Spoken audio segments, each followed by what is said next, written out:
বিশেষভাৱে সম্বৰ্ধনা জনাইছে এটা ফাৰু আৰু এখন আমাৰ সম্বৰ্ধনা পত্ৰ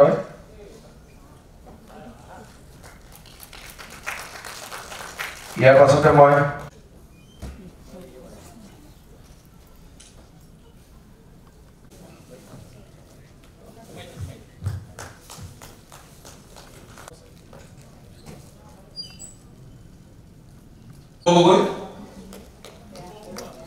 ধ্ৰুৱ বৰুৱা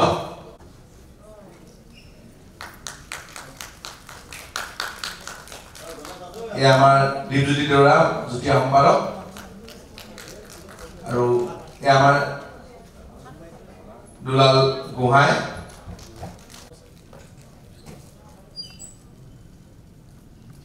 আপোনালোকে চাওক আমি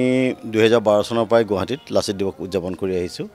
এইবাৰ আমি খুব অনুষ্ঠিতভাৱে কৰিবলগীয়া হ'ল এটা কাৰণে আমাৰ বিভিন্ন প্ৰান্তত ইতিমধ্যে টাই আহোম ছাত্ৰ সন্থা টাই আহোম যুৱ পৰিষদ বা টাই আহোমৰ বিভিন্ন জাতি জনগোষ্ঠীয়ে আমাৰ 6 শিডিউল পাবৰ কাৰণে বা জনজাতিকৰণ পাবৰ কাৰণে বিভিন্ন ঠাইত আমি ইতিমধ্যে আন্দোলন কৰি থাকিবলগীয়া হৈছে যে যোৱাকালিও কৰিছে আজিও যুৱ দল আছে বিভিন্ন ঠাইত সেইকাৰণে আজি আমি অসমৰ বিভিন্ন প্ৰান্তৰ পৰা আমাৰ নিজৰ যিবিলাক জ্ঞাতিবৰ্গ আহিব পৰা নাই আমি গুৱাহাটীত যিসকল আছোঁ খুব অনুষ্ঠিতভাৱে আমি লাচিত দিৱস যিহেতু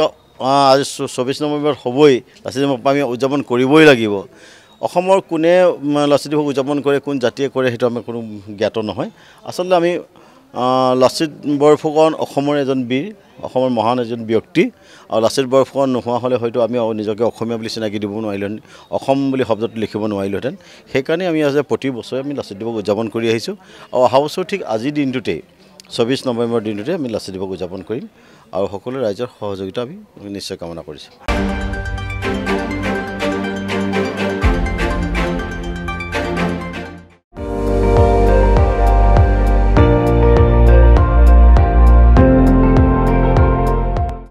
আপুনি চাই আছে ND24 সৰ্বশ্ৰেষ্ঠ নহয় সৰ্বোত্তমৰ দৌৰ